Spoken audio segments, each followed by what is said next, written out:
In the name of Almighty God who has given me an opportunity for sharing knowledge with you today. Assalamu alaikum students, this is Amjad Masigul. I gonna share with you today genetic maps या genetic mapping. Graphical representation of relative distances between linked genes of a chromosome is called genetic map or gene map or chromosome map or crossing over map. इसके 4 names हैं. अब genetic map के अंदर क्या होता है कि हमने प्रीवियस लेक्चर्स में देखा जीनोमिक ऑर्गेनाइजेशन में क्या है कि हमने डीएनए से लेकर उसके डिवीजन्स जो हैं उसके लेवल्स जो हैं क्रोमोसोम तक उसको डिस्कस किया। अब क्रोमोसोम के ऊपर होते हैं जीन्स और जीन्स के अंदर होते हैं न्यूक्लियोटाइड्स, उनको हम सीक्वेंस करवाते हैं एटीजीसी, पता लगाते हैं कि कहाँ पे कौन से वाले प्रेजेंट हैं। तो एक क्रोमोसोम के ऊपर हमारे जीन्स प्रेजेंट होते हैं, उनका हमने नक्शा बनाना होता है, उनकी हमने मैपिंग करनी होती है कि कौन से वाला जीन कहाँ पे प्रेजेंट है। उसको हम जेनेटिक मैप या जीन मैप या क्रोमोसोम मैप या क्रॉसिंग ओवर मैप बोल देते हैं। इस तरह से हमारे पास ये क्रोमोसोम है, उसके ऊपर ब्लैक बैंड्स जो नजर आ रहे हैं वो जीन्स को रिप्रेजेंट कर रहे हैं कि कौन सा जीन कहाँ पे प्रेजेंट है और कौन सा जीन किस जीन के साथ लिंक्ड है, कौन से वाले जीन के साथ किस जीन का कितना फासला है। ये सारी चीजें इसके ऊपर रिप्रेजेंट की हुई होती हैं। एलिमेंट्स ऑफ मैपिंग और जेनेटिक मैप्स के जो एलिमेंट्स हैं वो बेसिक्स ये वाले हैं: डीएनए मार्कर्स, पॉलीमॉर्फिक मार्कर्स या डीएनए क्लोन्स। डीएनए मार्कर्स या पॉलीमॉर्फिक मार्कर्स क्या होते हैं कि ये शॉर्ट सेगमेंट्स ऑफ डीएनए होते हैं, ये रेपिटेटिव सेगमेंट्स ऑफ डीएनए होते हैं जो होल जीनोम के अंदर रिपीट कर रहे होते हैं। जैसे कि एटीजीसी है तो ये वाले जो हैं 3 न्यूक्लियोटाइड से लेकर 10 न्यूक्लियोटाइड 20 न्यूक्लियोटाइड्स तक हो सकते हैं। और डीएनए क्लोन्स जो होते हैं वो कॉपीज ऑफ डीएनए सेगमेंट्स होते हैं, ये भी इसी तरह के हैं। अब ये मार्कर्स या पॉलीमॉर्फिक मार्कर्स या डीएनए क्लोन्स, इसकी बहुत सारी टाइप्स होती हैं और ये क्यों यूटिलाइज होते हैं कि ये जीन्स को फाइंड आउट करने के लिए ये मार्क्स हैं या निशान हैं क्रोमोसोम के ऊपर, पोजीशंस के ऊपर। फलां पोजीशंस के साथ ये वाले मार्कर यहाँ पे प्रेजेंट है और इसके साथ ये वाला जीन अटैच है और ये वाला जीन फलां करेक्टर के लिए रिप्रेजेंट होता है या फिर वो ये डिजीज काज करता है। जेनेटिक एंड फिजिकल मैपिंग, हमारे पास बेसिक 2 मैप्स होते हैं, ये 2 मैपिंग टाइप्स होती हैं। Genetic mapping based on differences in recombination frequency. हमारे पास जेनेटिक मैपिंग जो है वो रिकम्बिनेशन फ्रीक्वेंसी पर डिपेंड करती है। अब रिकम्बिनेशन फ्रीक्वेंसी क्या होती है कि पेरेंट्स से ऑफस्प्रिंग्स के अंदर कितने परसेंट जेनेटिक मटेरियल जो है वो हेरिडिटरी से आया है और पेरेंट्स वाला कितने परसेंट है और ऑफस्प्रिंग्स का कितने परसेंट न्यू रिकम्बिनेंट है। तो इससे रिकम्बिनेंट फ्रीक्वेंसी जो है वो निकालते हैं, उसका फार्मूला होता है और उस फार्मूले से वो परसेंटेज के अंदर होती है, उसकी बेस पे हम जेनेटिक मैप कंस्ट्रक्ट करते हैं। बट फिजिकल मैप किसे कहते हैं? एक्चुअल डिस्टेंस बेस पेयर के अंदर एक क्रोमोसोम के ऊपर 2 जीन्स पड़े हुए हैं, for example gene A and gene B, इनके दरमियान जो एक्चुअल डिस्टेंस होगा बेस पेयर्स के अंदर, उसको हम फिजिकल मैप बोल देंगे। ये जेनेटिक मैपिंग फर्स्ट टाइप जो है इसके बारे में ये यहाँ पे लिखा हुआ है कि ये रिकम्बिनेंट फ्रीक्वेंसीज के जरिए से हम इसको प्रेडिक्ट करते हैं। रिकम्बिनेंट फ्रीक्वेंसी का एक फार्मूला होता है और ये परसेंटेज में इसको निकालते हैं। जेनेटिक मैपिंग के लिए जेनेटिक मार्कर्स होते हैं।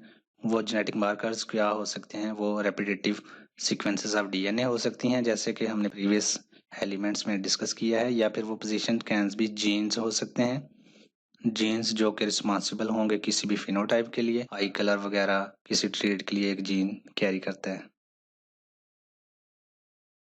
जेनेटिक मैपिंग के लिए क्या होता है कि पेरेंट्स से ऑफस्प्रिंग्स के अंदर कैरेक्टर्स या ट्रेड्स या इनहेरिटेंस ट्रांसमिट होती है और उससे जो क्रोमोसोम्स के सेगमेंट्स हैं वो शफल होते हैं, तो इससे रिकम्बिनेंट फ्रीक्वेंसी हम प्रिडिक्ट करते हैं, फाइंड आउट करते हैं परसेंटेज के अंदर और फार्मूला से। उसको फिर हम जेनेटिक मैप कंस्ट्रक्ट करने के लिए यूटिलाइज करते हैं। जेनेटिक मैपिंग के लिए जो रिकम्बिनेंट फ्रीक्वेंसी होती है वो सेंटीमॉर्गन्स के अंदर उसको निकालते हैं हम, और उसका यूनिट सेंटीमॉर्गन है और 1 centimorgan is equal to 1% of recombinant frequency. ये हमारे पास पेरेंट्स और फिर ऑफस्प्रिंग्स यानी रिकम्बिनेशन हो रही है, कैपिटल में और स्मॉल में है। फिर जब रिकम्बिनेशन होती है एक दूसरे के क्रोमोसोम्स के सेगमेंट्स जब शफल होते हैं तो फिर वो कैपिटल स्मॉल और कैपिटल स्मॉल कैपिटल बन जाते हैं। तो इस तरह से न्यू रिकम्बिनेशंस आ जाती हैं और उससे फिर फार्मूला हम लगाते हैं इस पे और रिकम्बिनेंट फ्रीक्वेंसी निकालते हैं जो कोई परसेंटेज के अंदर होती है। उसको यूटिलाइज करके हम जेनेटिक मैप कंस्ट्रक्ट करते हैं। बट फिजिकल मैपिंग के लिए जो हमारे पास एक्चुअल डिस्टेंस होता है दो जीन्स का, जीन ए और जीन बी का आपस में बेस पेयर के अंदर, कि ए जीन बी पे जीन से इतने बेस पेयर दूर है, उसको एक्चुअल डिस्टेंस बोलते हैं, उसको फिजिकल मैप बोलते हैं।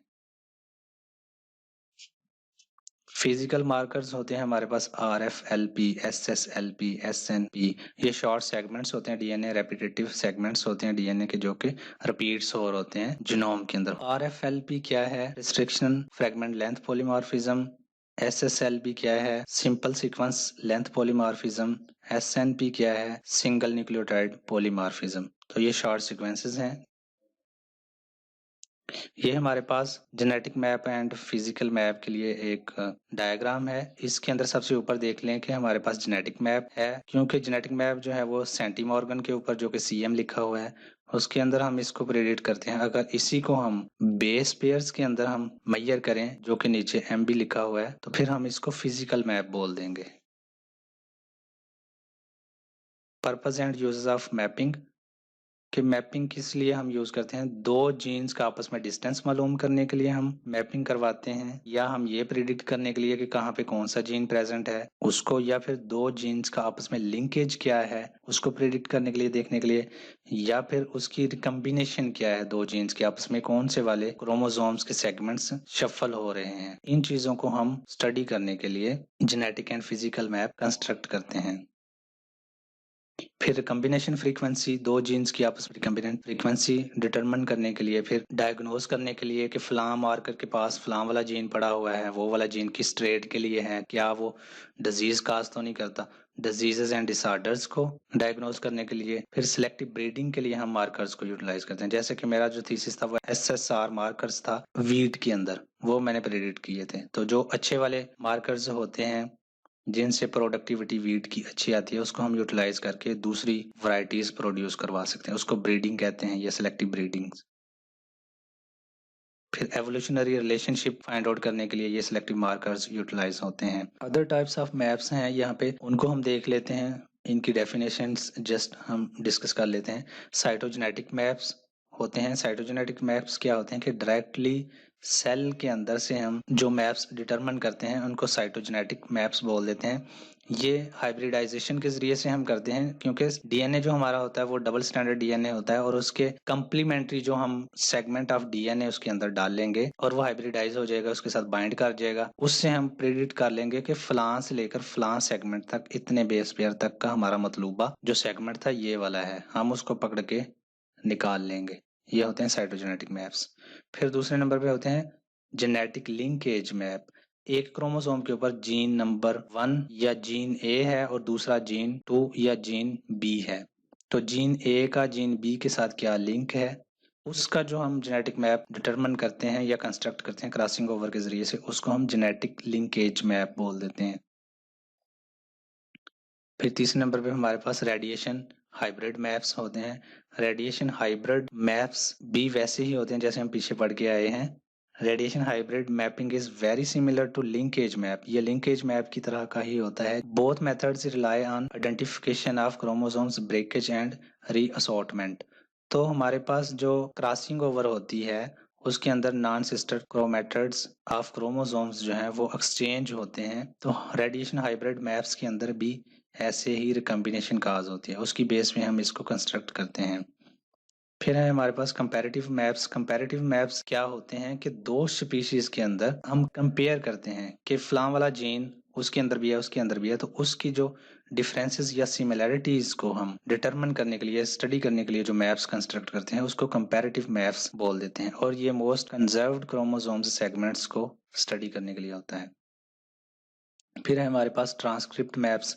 ट्रांसक्रिप्ट मैप्स यानी कि जब हम ट्रांसक्रिप्शन करते हैं तो उससे आरएनए बनता है, फिर ट्रांसलेशन करते हैं तो आरएनए से प्रोटीन बनती है। तो जब ट्रांसक्रिप्ट बनते हैं तो उस बेस पे हम इसको मैप्स में कन्वर्ट करते हैं, इसके मैप्स कंस्ट्रक्ट करते हैं प्रेडिक्ट करने के लिए कि ये वाला जीन जो है ये कौन से वाली प्रोटीन बनाएगा और क्या ये कोई डिजीज काज कर रहा है। इन चीजों को हम स्टडी करने के लिए ट्रांसक्रिप्ट मैप्स कंस्ट्रक्ट करते हैं।